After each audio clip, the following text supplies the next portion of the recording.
All right, welcome to Tables, Ladders, and Conversations. I'm Deremy Dove, and I'm joined by my tag team partner, Mr. Tim Lewis. What's going on, man? Hey, what's up, man? Back with another one and you know, very special edition of TLC today. We just got done watching the Hulk Hogan Real American docuseries that just released on Netflix on April 22nd. We're recording this episode just a few days later while it's fresh in our minds. And I know Hulk Hogan is a polarizing figure, in real life and stuff. And I know very controversial and stuff. But also can't take away the fact that, while personal feelings aside, you can't deny the fact, his contributions are the reason why we're having this show today, while wrestling is what it is. So you can't deny that impact that he had on the business. So this should be an interesting episode and just a deep dive into not only his career, but also his life, Yeah, yeah. kind of dive into that. So, Deremy, how you feel about this? Well, I think we're going to be doing this one is episodes 1 and 2 that we're looking at, and then we'll come back with another video for episodes 3 and 4 for this 4-part docu-series. And I think it's important to do because, yeah, you can't talk about the history of wrestling and not mention Hulk Hogan. He's still probably the most iconic wrestler of all time. And it's interesting, just as the years have gone by, just the story, if you're a big wrestling fan, a lot of it you've heard. But I think for me, what's interesting in perspective is because whether it was in the 80s for the rock and roll connection, that golden era, or the 90s with WCW and, Hollywood Hogan and the part of the Attitude Era, it's as I get older, because probably we were all kids in one of those eras when we first fell in love with wrestling and loved Hulk Hogan.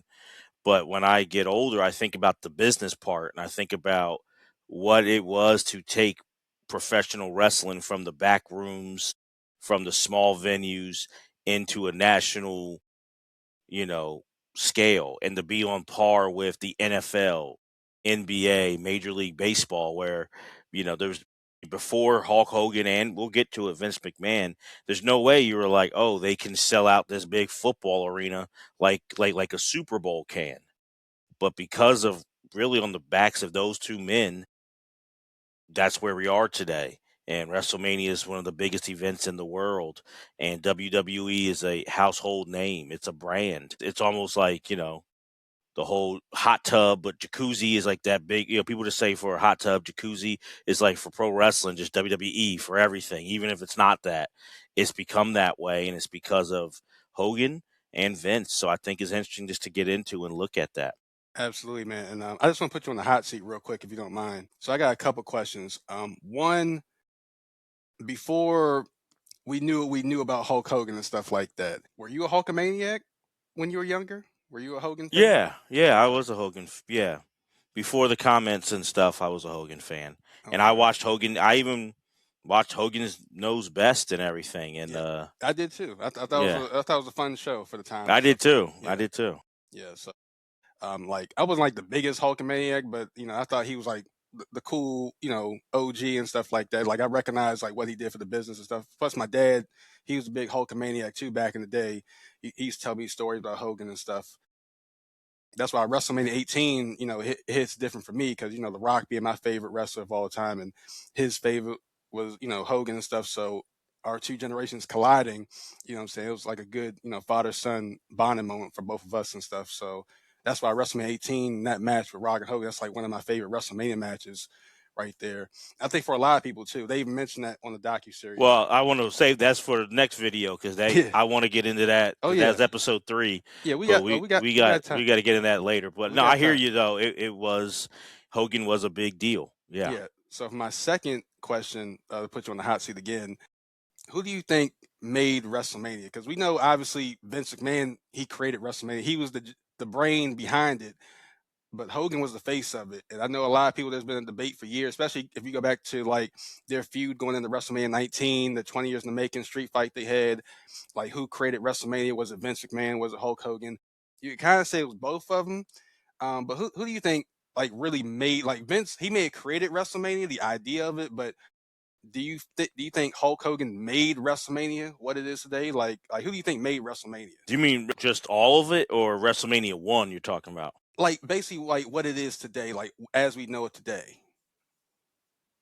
Like basically all of it, like the whole scope of it. That's hard. It's hard to do because I think WrestleMania 1, I look at Vince McMahon, not just because it's his money or the idea, but to get the backs working, to get all those celebrities and to see that connection with MTV and stuff. WrestleMania 1, for sure, Vince McMahon made that. Um, and then I look at what happens from WrestleMania 3, like that's Hogan and stuff like that. To see what WrestleMania became today, because Hogan's not a part of all of it. You know, he's there for the first 9, and then after that, he's gone, you know, 10 through 17. You know, and if you look at WrestleMania 1 through 9 compared to 10 through 17, it's a big scope and a big jump, right? And like how it looks and all. So if you want to talk about the whole history of WrestleMania, I'll give it to Vince McMahon, like just because Vince was around for more of them. Hmm. You know, he was a part of all of them until when? WrestleMania 38, 39, you would say? Yeah. So Well, that's more. You know, he was around for more. okay. Well, think about this, like Star Wars, right? Luke Skywalker, he was like a big focal point of the original trilogy, and the Skywalker saga and stuff, which carried over from the original to the prequel trilogies, even the sequels. So even though Luke Skywalker wasn't in all the movies, still his presence was felt because of that connection with him and Darth Vader, and then of course the prequels, which chronicles Anakin Skywalker's journey and stuff like that, and him becoming Darth Vader, and then the sequels, which carries over. When we see the return of Luke Skywalker, he's an old man now, trying to redeem himself and stuff like that.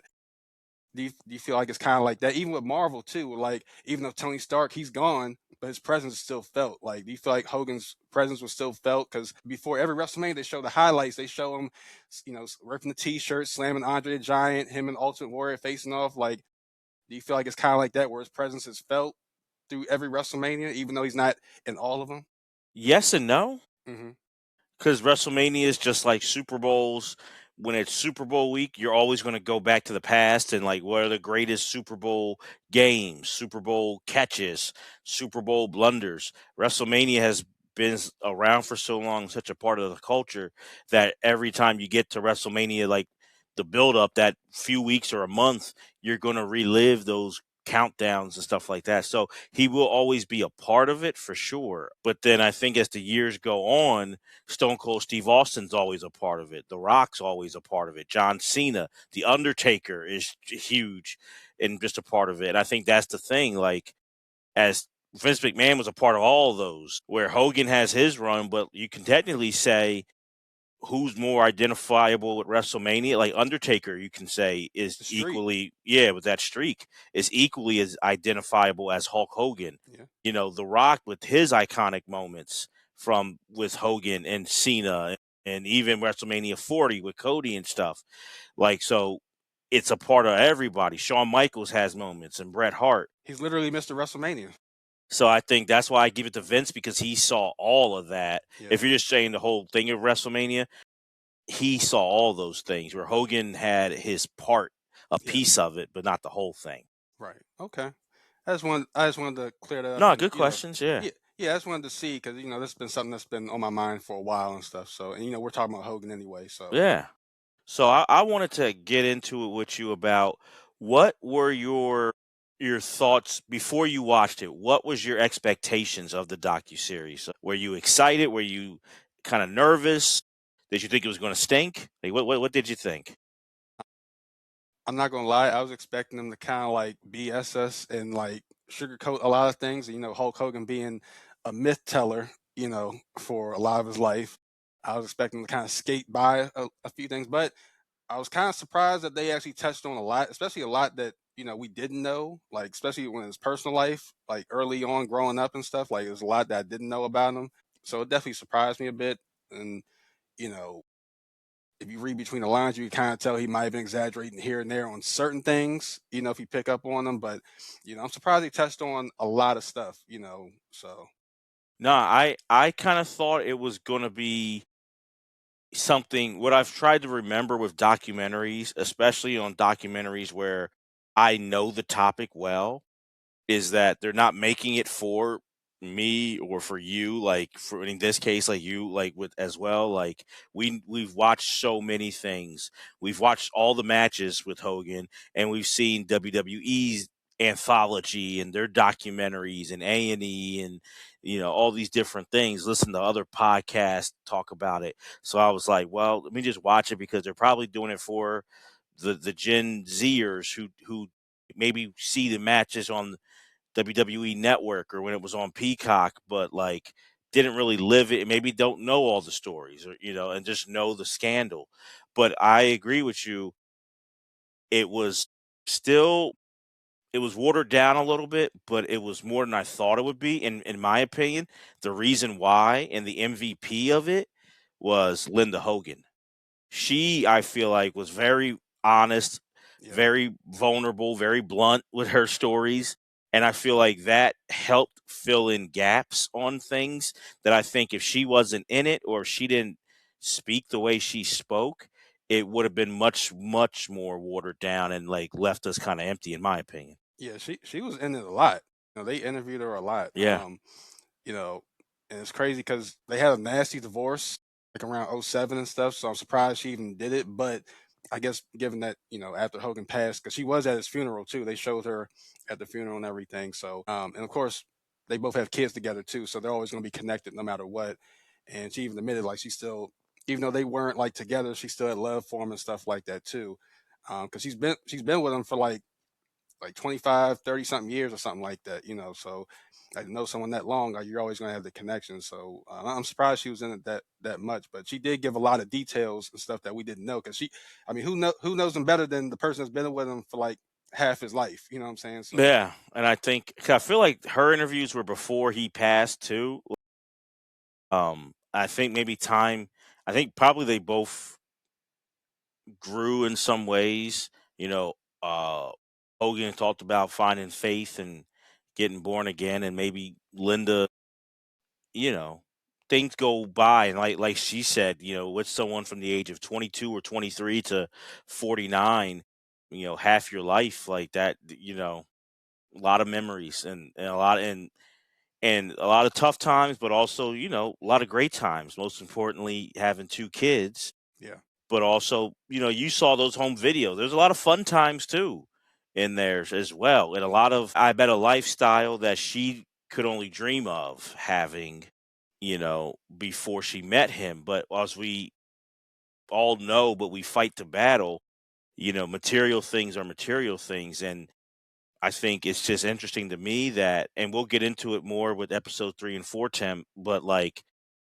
it's a time story where we all want to have security. We all have bills and things are crushing. We want to take care of our families. I think we all go into it with probably somewhat or maybe fully the right intention, but then when you get in that pressure cooker of money and fame and excess, it comes down to what? I bet you she probably and the kids would trade a lot of that or most of that money to have more time with him growing up. Or she probably had to be, if she wasn't a single parent, felt like a single parent with the schedule he had. So that's always what sticks out to me with this. It's always that rise and then the fall, always. And that's it's classic, but yet we still, a lot of us don't learn that lesson. absolutely, man. Yeah. So she did a good job, like giving the details and stuff like that, especially a lot of stuff we didn't know. And also, I'm surprised they kept a lot of the home videos that they were still intact. You know what I'm saying? Because I'm not sure what it took to like restore all that, but I'm glad they kind of kept that in there too. You know what I'm saying? It gives a little bit more insight, to like their home dynamic and stuff too. hmm No, absolutely. And I thought it was interesting. A lot of us know the story. He's from Florida. I've seen clips and stuff of his parents, but hearing him talk about the tough relationship with his father and with his older brother, I didn't know, maybe I should have. I didn't know that he had an older brother, I but didn't either. here, yeah, yeah. So that was my first time getting that, but just really hearing how his dad, you know, uh, I don't know if his dad was like came over, like was an immigrant himself, but I got the feeling that if his dad didn't come over from like Italy, then maybe like Hogan's grandfather did, but his father had Like, hey, you work hard and I'm working my butt off for you to go to college, and you're talking about being in a rock and roll band and then joining WW, pro wrestling really, which was the circus in a lot of ways. Like it really was a carny lifestyle, and his dad was really tough on him. Yeah. Also, I didn't know he was Italian. You know what I'm saying? Like, I know. Yeah, you did. I did, but you didn't. Yeah, Yeah, yeah. because like I wasn't like keen on like the last names and like the origins and stuff, but Balea I guess has Italian descent from it, and it's interesting because when he went to WWF at the time, Vince McMahon Sr. gave him his ring name because he originally went by just the Hulk or something like that, Incredible Hulk or whatever like that, because he was just this big guy. You know what I'm saying? No, he went by Hulk Boulder. Yeah, Mm-hmm. Hulk. That was his original, the Incredible Hulk Boulder. And then we went to WWF. Vince McMahon Sr. gave him the name Hulk Hogan, which ironically Hulk Hogan is an Irish last name.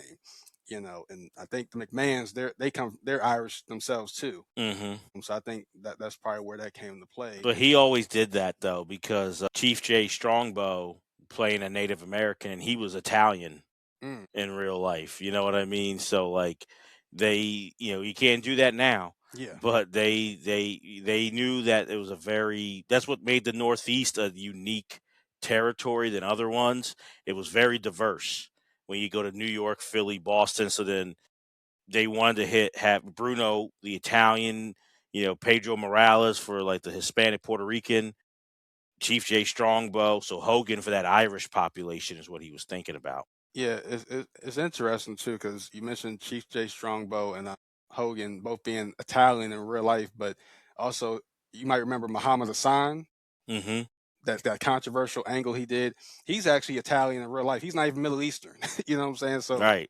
it's just because of his complexion. Because I mean, a lot of people like in movies, like you watch The Sopranos, The Godfather, you think of Italian people, they're like like Caucasian or something like that, which they kind of do. But there are like different shades of Italian people, just like there are different shades of Hispanic people. You know what I'm saying? Black people. You know what I'm saying? Mm-hmm. So we can't be ignorant to the fact. But it's wrestling. They stereotypical. They didn't really give a f. You know what I'm saying back then. So it's like, hey, we just gonna put you in this role. Just play it to your best of your ability and stuff like that. So I thought that was interesting. No, absolutely. It was. It was. And I look at it, man, the story keeps getting told differently. Where I went to the Armory in Florida, and I've heard Hogan say he saw superstar Billy Graham give a pose, a double bicep, and that's what did it. He said Andre the Giant, he saw him and how big his calf and his legs were, and I want to be just like that guy. And this one, it was Dusty Rhodes. Now I will say I've heard Hogan give props to Dusty, like as a guy he looked up to. Same with Andre, same with superstar Billy Graham. But why do we keep rotating the people? Like you know what I mean? That's just it's just come on, man. I'm just like That that I that think you should. that that, that nose was getting a little bit long there. Yeah, yeah. Because I think the truth is it's superstar Billy Graham, and I think that's who he was most like as a performer. Who I think of him as Yeah, I definitely see the like similarities between the two of them. Yeah, yeah, I see like a little bit of Dusty and a little bit of his stuff, a little bit, but I'm like, I think it was superstar Billy Graham, yeah, and I'm like, I don't know why, just stick with that story, yeah. like It was cool that they showed the footage of Dusty and your boy Ernie Ladd though. We got some Ernie yeah, Ladd yeah, footage in there. yeah, of course, And we did an episode on Ernie Ladd just recently too on the yeah, podcast. on the podcast. So Yeah. listen to that on the Big Cat, the legendary Big Cat.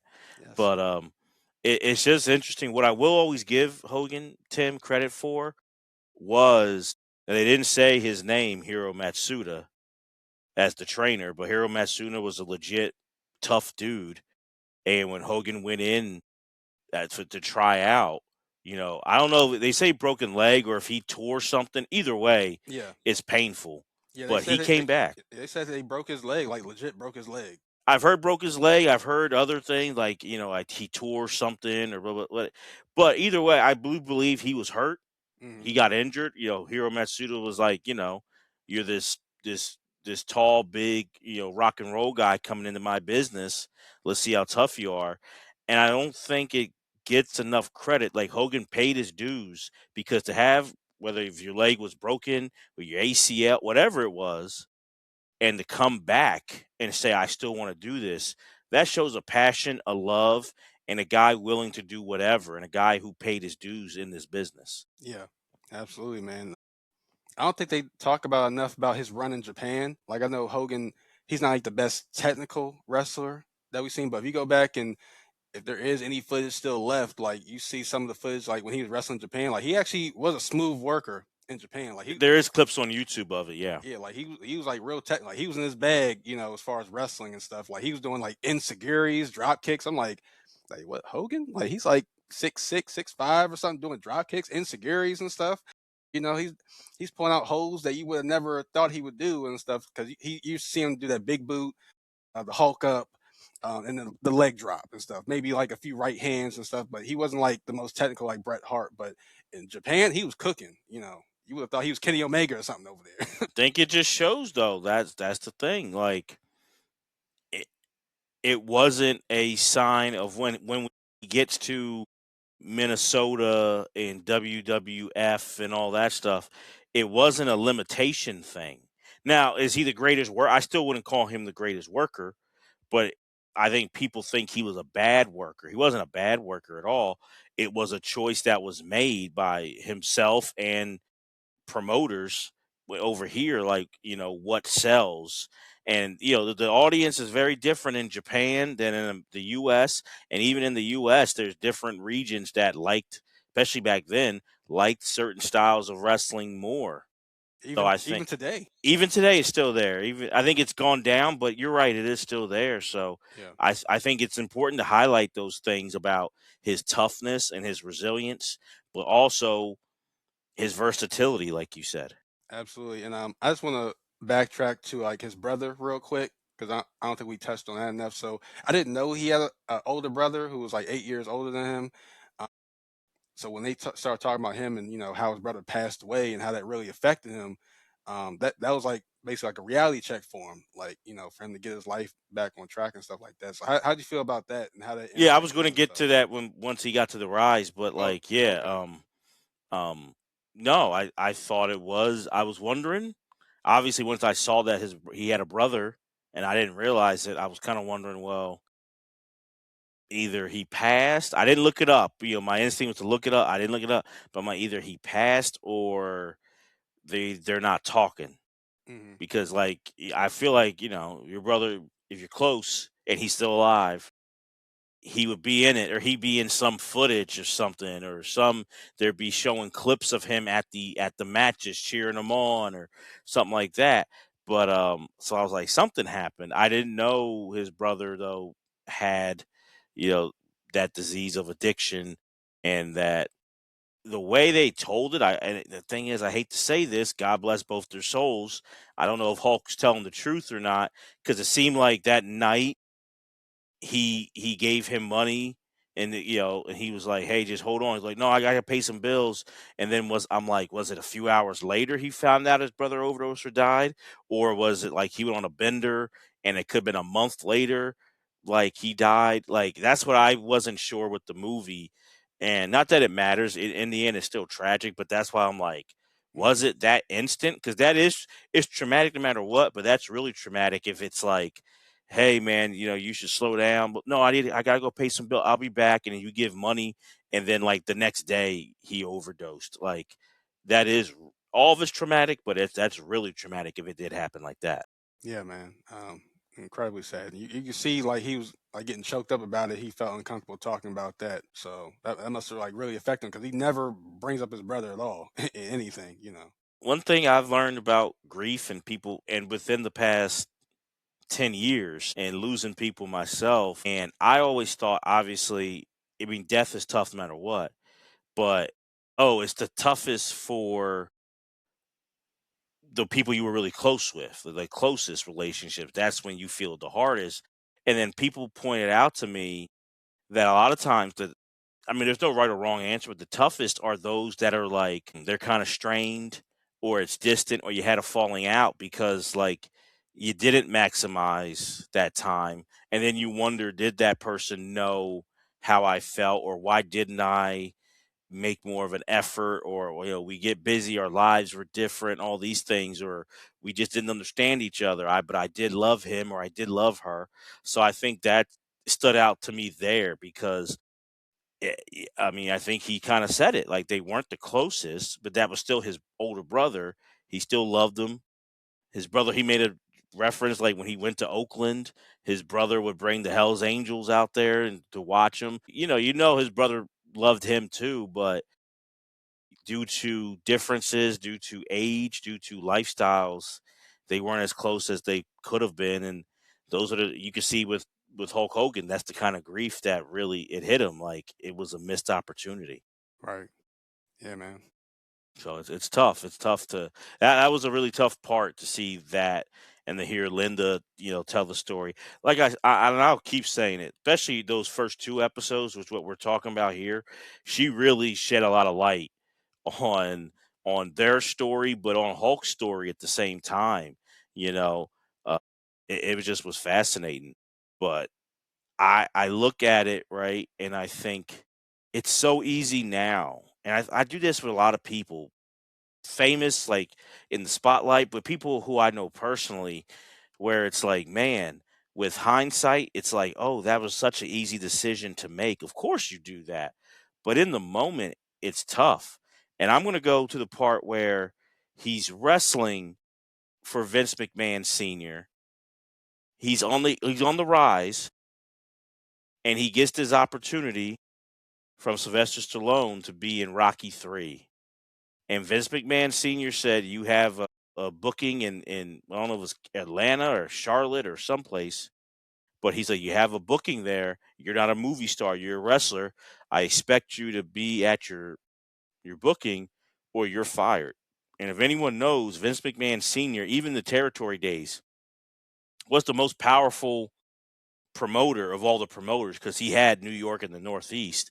So it's like Hogan said, I'm going to go to Hollywood and I'm going to be in this movie with Sylvester Stallone. I'm going to be Thunderlips. And I think everyone thinks like that's such an easy decision. But Tim, back in the early 80s, that's a tough decision to make, man, because this guy's pretty much saying you'll never work in this business again if you do this. Quite the contrary. Fast forward like, 40 something years later, here we are, you know what I'm saying? Like, Yeah, but I think right, people think that was like, okay, you hear the story and it's like, of course go to Rocky 3, but that's not a guaranteed thing that like yeah, Rocky 3 is going to be a big hit, that you're going to be big star and the most powerful person. And you're a rapper. Just imagine, at the time, and let's say it's the 90s, right? And Suge Knight says, if you don't do this, you'll never rap for anyone again. And this is when Death Row was like huge, and he's like, I'm stopping you from rapping anywhere.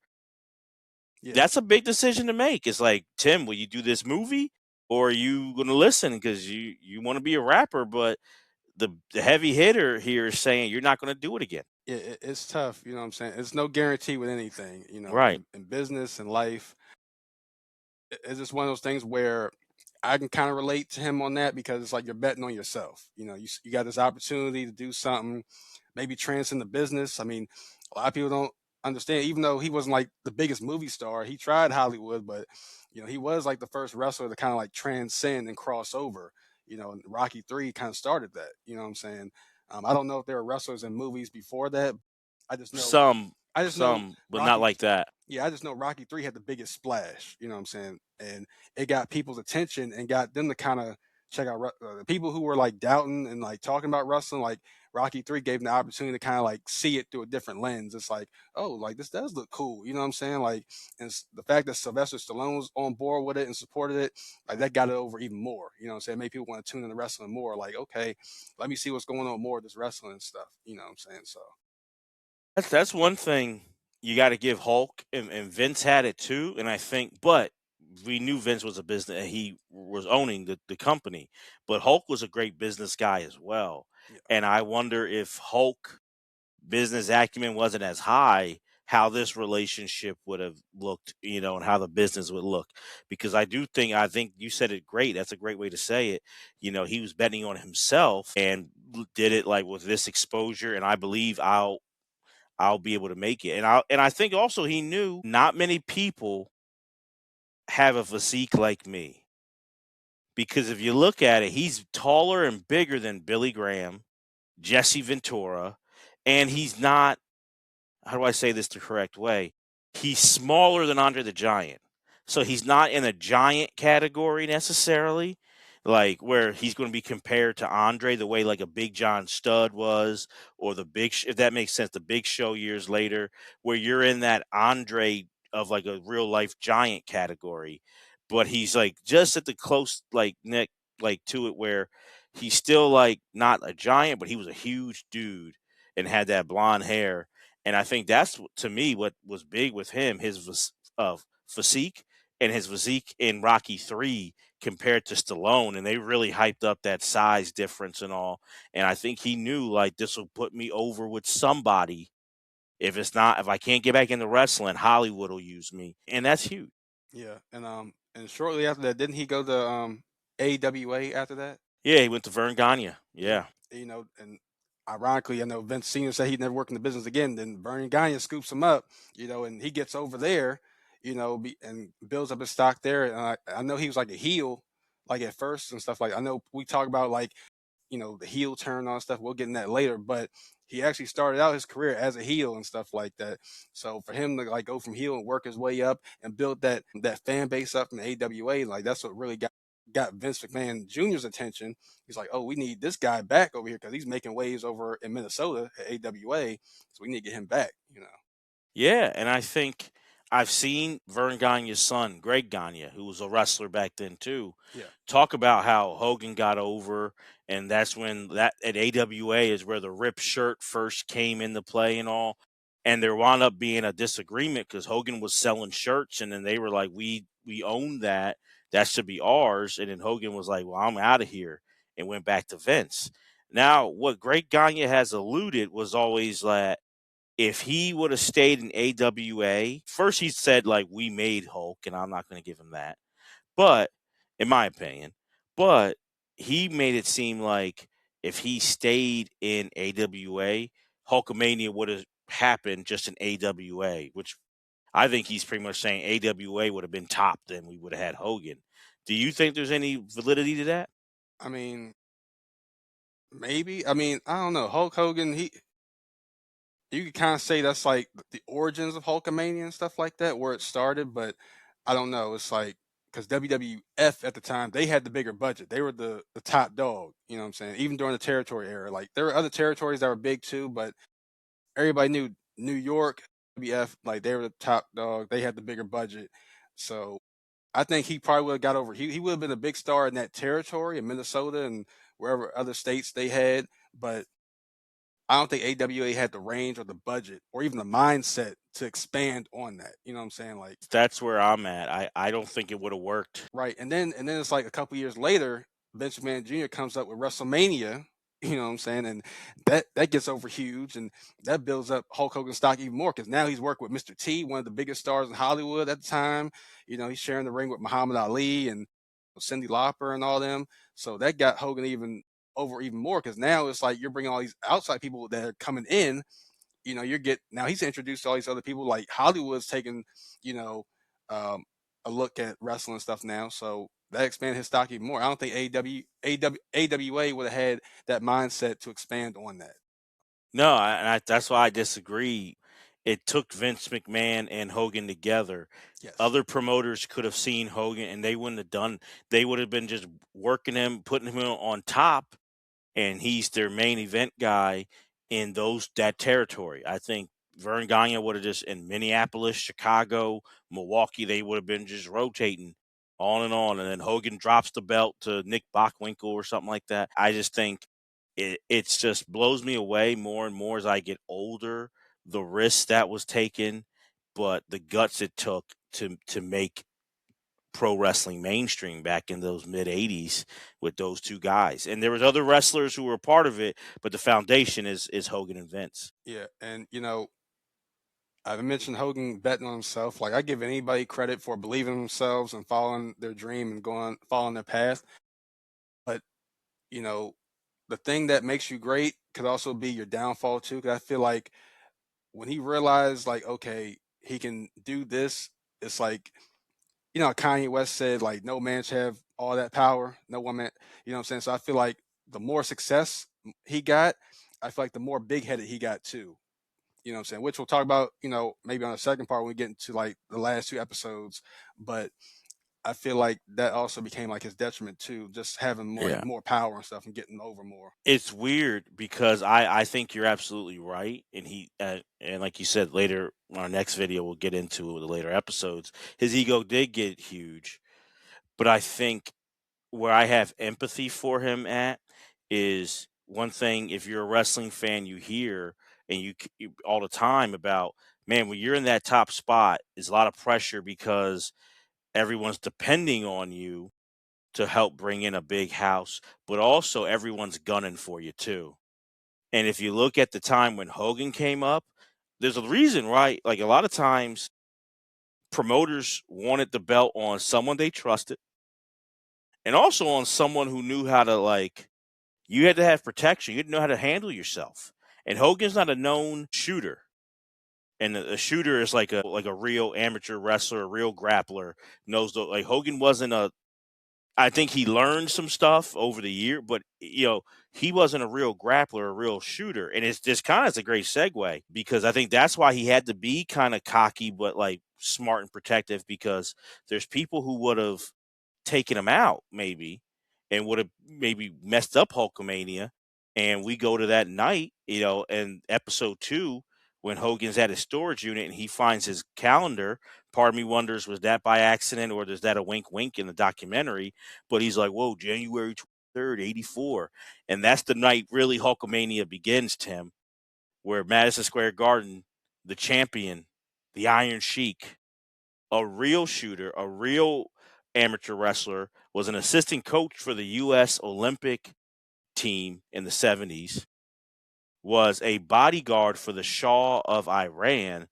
So even though he's playing the character of the Iron Sheik, his toughness is all legit. That's real. He was a bad dude, and anyone who knows about the Iron Sheik can tell you the real Iron Sheik was a bad, in his prime, was a tough dude. And you know the story about Vern Gagne called the Iron Sheik because he knew him and got Iron Sheik his start and said, I'll give you $100,000, break Hogan's leg, and take the belt and bring it back to Minneapolis. That's wild. I mean, $100,000 is a lot of money now, but in January of '84, that's really a lot of money. Yeah. And the crazy part is, right? We all have choices in life, but the Iron Sheik could have done that. Like, if the Iron Sheik wanted to break Hogan's leg in a real fight, the Iron Sheik is beating Hulk Hogan. Let's just be real, because he's real tough. But he made the right call and did right by Vince McMahon, right by business, and he put Hogan over, and Hulkamania began, as Gorilla Monsoon said. Yeah. And it's kind of ironic considering, their relationship afterwards, up until the Iron Sheik's death, who passed away a few years ago also. You look at his Twitter, like every day he wakes up saying F Hulk Hogan, you know what I'm saying? So he has some real heat with Hogan. I'm sure he probably regrets it now, you know what I'm saying, even in death. I mean he was professional though. He was a legit tough guy and he probably didn't stand Hogan back then either, but he did business. He was professional. He just did business, you know what I'm saying? So, don't want to burn bridges. No, no. But I mean, we've done episode we did on our podcast, Essential WrestleManias. So you can find that on Spotify or Apple. We did a What If WrestleMania 1 Failed episode recently, which is on Spotify and Apple if you want to listen to it. So we know that March 31st, 1985, Bruce Pritchard said it in episode 2, most important date in pro wrestling history. But I want to ask you this. Do you think, and I think you agree with that, right? That's number one. Do you think January 23rd, 1984 is number 2 of most important dates in wrestling history I when think so. Hulkamania beat him? You think Yeah, so? yeah, yeah. I think so, man. Like it started that was the beginning of an era right there. You know what I'm saying? Like it predates WrestleMania. You know what I'm saying? Like I think WrestleMania only enhanced HulkaMania. You know what I'm saying? It got, more reach for him and expanded his fan base and put him in that spotlight because he's interacting, like I said, with Mr. T, Muhammad Ali, and them. He got the SNL spot. You know what I'm saying? That we mentioned the MTV spot, War to Settle the Score. That expanded not only his portfolio but WWF's portfolio as well. It brought more eyes onto the business. You know, so yeah, man, January 23rd, '84, man, that was a big day for him, for the business and stuff like that, because it started a whole era. Yeah. And Hulkamania was running wild, and so love her to hate it, you can't deny it, man. You can't deny it. Yeah, it is. You look at it because you had the Bruno San Martino era for that run in the '60s into the '70s. Then Billy Superstar Graham for like a month. Then you had 5.5 years of Bob Backlund, who great technical wrestler, a legit amateur wrestler, legit tough guy, Bob Backlund, but was very milk toast, Yeah, very just bland, eat your Wheaties and stuff like that. And Hogan was say your prayers, eat your vitamins, and train, but there was a lot of pizzazz and color yes, that Bob Backlund didn't have. yeah, So you're right. A new era in so many ways began that night. yeah. Hogan, he just had that personality that just popped off screen. He was like a comic book character, like a superhero that's popped off screen and stuff like that. Um, you know what I'm saying? Kind of like the closest thing we had to like a real life Superman. You know what I'm saying? Yeah, yeah, And the only thing I think that comes close to that run in modern times, I guess you could say, would be our tribal chief, Roman Reigns, acknowledging. yes, So I mean, it does make sense to make that comparison because, just recently, like Roman, he just came off of a 4-year run as champion. Hogan, who also was champion for 4 years, you know what I'm saying? So very similar, you know what I'm saying? Um, so yeah, Hogan, he was just box office, man. He was the draw, and the fact they kept that thing going for 4 years as champion, like we never thought we'd see that again up until Roman Reigns. And it's like, how do you even keep that going in modern times? But it's just all about the storytelling, the writing and stuff. But also back then, the reason why people were champion longer because there wasn't a weekly TV show, there wasn't a Raw right, or right. SmackDown. Excuse me. I don't even think they even had WWF superstars back then at that point. No, no. From I think you had Tuesday Night Titans, Hmm. like was on USA, and like Vince was getting some spots on USA, but really from WrestleMania you get Saturday's night's main event. You get what's that, Wrestling Prime Time, Yeah, you primetime know, wrestling. Primetime Wrestling with Gorilla Monsoon and Bobby Heenan. That comes from how big WrestleMania 1 is. And, I talked about it before, that partnership that Vince McMahon and Dick Ebersol had. Ebersol, who was in charge of NBC Late Night and NBC Sports, made that partnership with Vince. And that was huge to be on NBC. So that's another thing, right?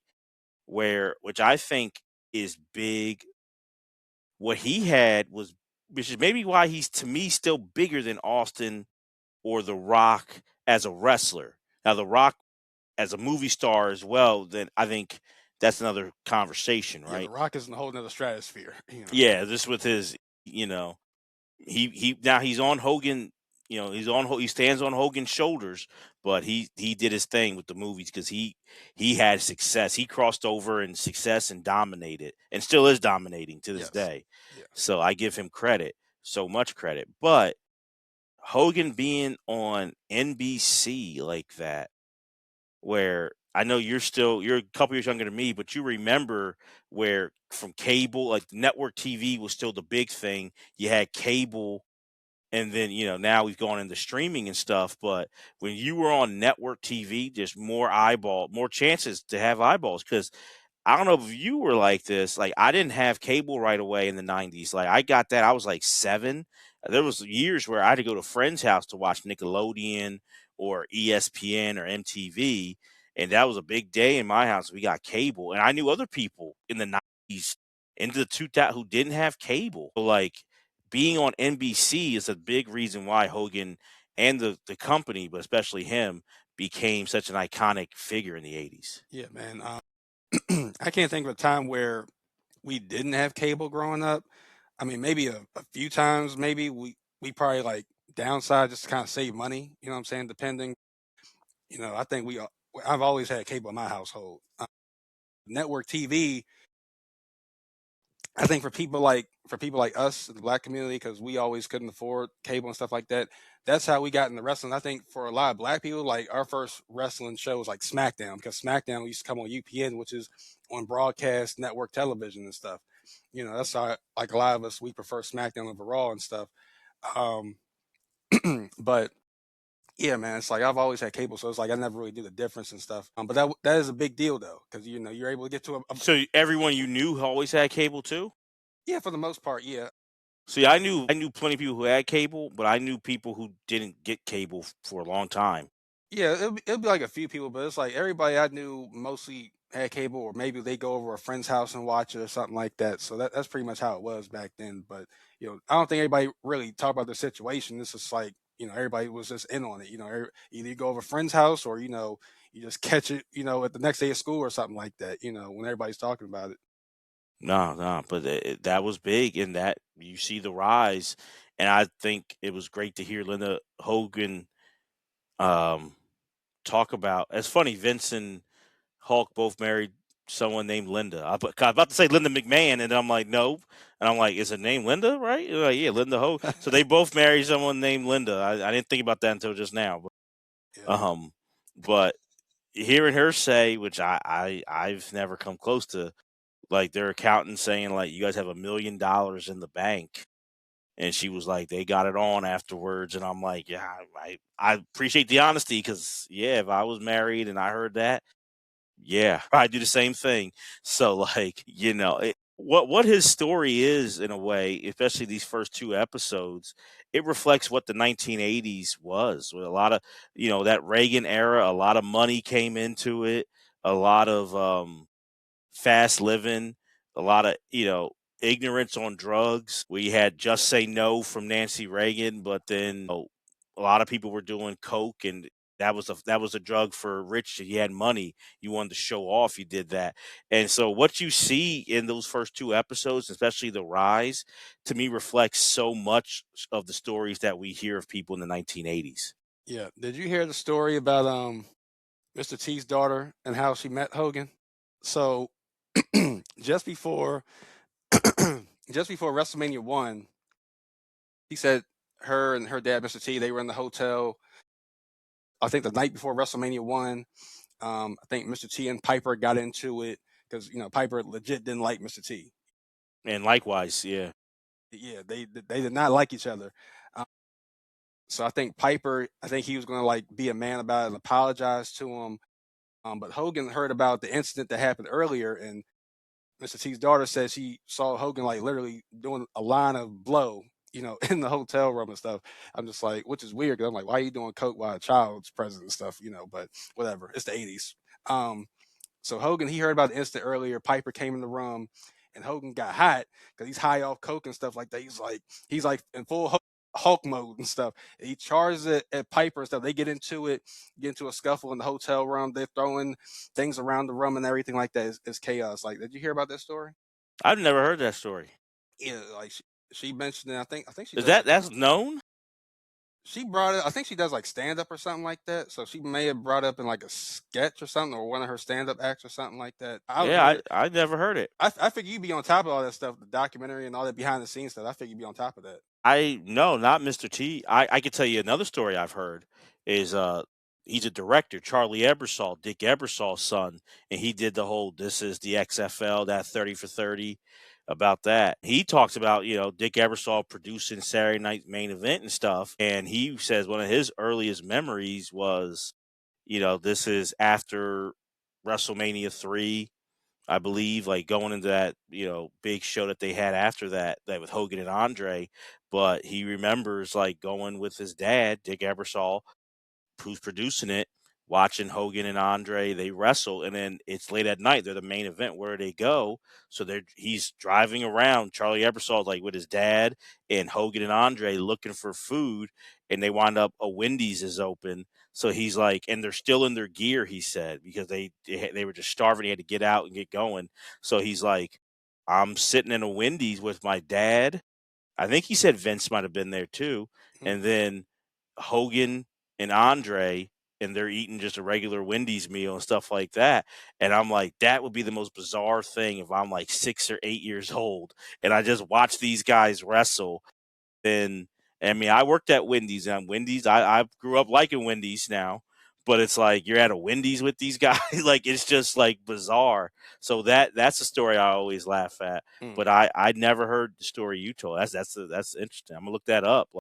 Yeah, man. That's crazy. Like literally the night before WrestleMania, you know what I'm saying? Like, imagine somebody got hurt. You know what I'm saying? That would have ruined the whole main event Well, right there. I've heard so many things Yeah. when it comes. That's what the thing. It's such lore because it's so iconic. So with that, you get so much stories. You get from who was the reason it was a success. Piper says it's him. Hogan, Vince says it's him. Mr. T talks about it to the backstage to how they got there, and Hogan said he had to save it. Mr. T was ready to leave, and he had to go to Central Park to find T that day, convince him to come and show up. Like I have no idea with this stuff, but I do think it's interesting though. And I said it on our Essential WrestleMania episode, and I think we talked about it on What If, but the documentary didn't show John Stossel in the 2020 thing with Dr. D smacking him, which was like 3 months before WrestleMania 1 happened. But that whole incident with Richard Belzer, that's in a documentary, and that's that week build up to WrestleMania 1, and Belzer was clowning. He was a stand up comic and was trying to be funny and talk about this fake stuff, and then Hogan puts him in a guillotine, honestly, and then Belzer kind of goes out, and then Hogan lets him go, which I think that's the mistake Hogan did, in my opinion. If Hogan should have known he was kind of out, because you could, if you just gently put him down, I think you're okay. But when you just let him go, and then he hits his head, and his Yeah. head gets cracked, that was the big mistake, in my opinion, Yeah, and that could have cost the company. why was he applying so much pressure? It's like you got these legit like 24-inch Python arms and stuff like that. Um, you're like squeezing down. It's like I get you trying to make a point and stuff like that and give a demonstration. Like, dude, like, come on, man. Yeah, I think that was the mindset, Yeah, I get it. right? I get he's trying to prove a point and show like, hey, this is legit. But still, it's like you don't want to apply like too much pressure. And like he could have killed him. He could have killed dude. No, it's bad. I don't think Yeah. it's right. That is something I think there's many things for old school territory days or even old school WWF days that I'm like, thank God we don't have that anymore. That's awful. I could never, not that I had the athletic ability at any time, but like I could never do that stuff. One of the big things for me, Tim, is the stories you hear about when people would come in off the street saying wrestling is fake. And now I get it, right? If you're trying to me, what I look at it is all you have to do is put someone, hey, go run the ropes and let's go. And they're gassed up and they're going to be like, I want no part of this. But a lot of promoters would say, go in there, put them in some moves and legit like hurt them, make them bleed, make them feel it so they know how tough it is. And I think that's sick. Like, and I'm glad we don't really have that anymore. But like, and there were some wrestlers back then who didn't feel comfortable doing it, didn't like that. But a lot of guys, if you had, especially you had a legit amateur background or something, they would stretch like civilians who were like, "This is fake" and blah blah blah. I didn't like that, and I think that's long story short what Hogan was doing. Here's this guy who thinks it's fake and he's making fun of it. I'm going to show him, and it's not fake. How tough it is, and then it could have cost him in WrestleMania 1 and Vince McMahon a lot. It really could have hurt it. Mm-hmm. Absolutely. So I just look at it and I think so much of the rise and just so much that fascinates me is how big this was. And I think people who are of a certain age, even of our age and younger, it's like this is just how wrestling's always been. But I kind of wish I was around to see this transformation. Like big wrestling fans like you and I, if we were, let's say, not even grown adults, if we were in high school and to see like wrestling go from just like local to then this big scale, like I think people take for granted how seismic this transition was and how seismic Hulk Hogan was. Yeah, that would be interesting. Like go back and like live through that whole era and that whole transition and stuff. Like for us, our big like pivotal transition moment was the Monday Night War. Hmm. Or WCW going out of business and the wars ending and the business shifting again. Like that's like our transition period for us growing up and stuff. And we still see it today, like with Vince McMahon like stepping down and stuff, and TKO taking over, and we're in the streaming era now. So, like we're kind of living through two different eras now. But it would have been nice to go back to like the beginning almost and kind of see how the business like transformed to this pop culture juggernaut that it is now. Where Right, wrestling just right. takes over the world. No, absolutely. And I believe episode 2, you start to get some talks of the steroids and stuff like that. I don't think They get to more of that in episode 3, I think. More, yeah, I yeah, think you get the talks, but you don't get everything. And like 3 is where you get yeah. into the steroid trial. So that'll be on like our next video. But I just think, man, he had a run there. I want to say you give me from 84 to 89 where Hulk Hogan could do no wrong. Oh man, I mean he was everywhere. He's like everything you wanted in like a top baby face. And I mentioned like on the podcast, I think even like on one of our previous reaction or prediction episodes on YouTube here where we're talking about Cody Rhodes and how difficult it is to be a babyface in wrestling today or just ever. You know what I'm saying? Like it's incredibly hard to be a babyface, a pure babyface, not a tweener, not an anti-hero because it's easy because you can be cool, you be laid back, that I don't give a F attitude, that rebellious attitude. Like anybody can do that. But it's hard to be like 100% pure babyface, like a Captain America, Steve Rogers, like a Superman type character, or Scott Summers, Cyclops. It's hard to be that type of guy and still be over. You know what I'm saying?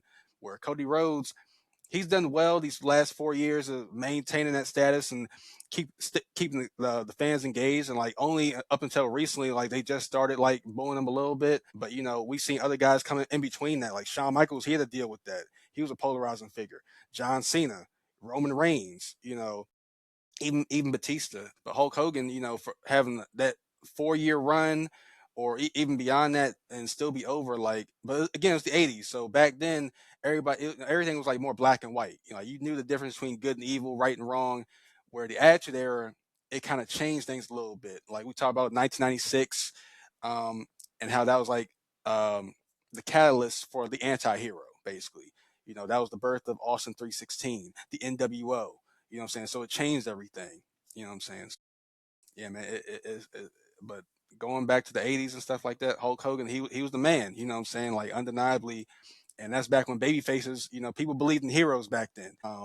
I just think like over time, those same fans who were younger, who were kids, they grew up, became teenagers. They wanted to, see more attitude. Hence, why we got the Attitude Era and stuff like that. So, you know. And one thing you get in the first 2 episodes is I think they're trying to allude to like Hogan was always political, but he was keeping it quiet. And I think because you see, he alludes to it about whether it's the Iron Sheik and the Iran, what happened with the Iran hostage situation, even though that was 5 years earlier, there still was bad blood with Iran for sure. And still today. And still today. And then, he's talking about how his dad loved Reagan and stuff. And then you start to see, he mentions like, I was friends with Donald Trump and everything. So I feel like, Which we'll get into on the next episode too. yeah, yeah. But I feel like I'm like, to me, what they laid out in episode 1 and 2 was kind of like, this was how I took it. This was always in him. Yeah. And I don't believe that. I'm not saying that he didn't vote or he didn't have preferences, or I think he became political once Donald Trump threw his name in the hat, like, is when he did it. But they're making it seem like it was always there. Am I crazy, or did you take it that way too? At first, I didn't really pay it no mind, but I think, like you said, like once Trump threw his hat in the race and stuff like that, because they're boys, right? They tight, so they know each other for 40 years. I think that's when he started getting more involved in politics and stuff. But he's always been like waving the flag. Like you've seen him like on TV with he had the red, white, and blue bandana and stuff. He'd be waving the flag. So he's always been like, pro-American. And that stuff. Patriotic or Yeah, whatever. yeah, patriotic and stuff like that. So he's always been that, but he really didn't start like showing him like his true political colors and stuff till like Trump got in office and stuff. Yeah, I just think is, and that's something to me that's classic. What I don't, as someone who loves documentaries, it's what I don't like about documentaries now, since we've had this boom in popularity with documentaries, is too much narrative stuff where it's like you could tell it was constantly leading or trying to tease. I don't think Donald Trump needed to be mentioned in the first two episodes at all, to be quite honest. Like, you could have saved that for the fourth episode, but you're trying to paint a narrative, in my opinion. That's what I don't like, and that's a gripe I have with this docuseries. Yeah, and then of course, well, I don't want to give it away, but they go a little bit deeper than that too, and they show a lot more. So Oh, yeah, yeah. Well, no, we'll get into it. We'll get into it. But for the first two episodes, when you were watching, what kind of grade would you give those? Which is really his birth and his start in the wrestling business and his rise to Hulkamania. That's really the first two episodes. What do you think about those two? I'd say it's solid. I feel like they could have did maybe dived a little bit more. 'Cause, but I mean, we kind of know a lot already, so it's like it's nothing I haven't really seen or heard. I mean, it's like outside of a few things, but you know, I was expecting a little bit more, but it's like how much can you really go into? Um, I'd say maybe like a B plus. You know, so, That's fair. Yeah, yeah. yeah, solid B plus. Just because it's like I've heard like most of the stuff already. Like I know, about him getting fired for doing Rocky 3 and him going to AWA and all that stuff and a few other things. But only thing that stuck out to me was like I didn't know about his brother and stuff, and I didn't know he was Italian. So that's pretty much what stuck out to me the most. But other than that, solid B plus. It was cool. I think a B. I would give it a B, and I think the MVP was Linda Yes. Hogan, and I think especially in these two episodes and giving that perspective of the rise and that perspective of their early dating and all those things and having a front row view of his rise, being like his girlfriend, then his wife eventually, but also giving the front row view, but being a civilian, I thought was key. And I think if she wasn't in this, I think it would have lacked a lot, especially these first two. I Yeah. think she gave me, even there's other talking heads in this throughout.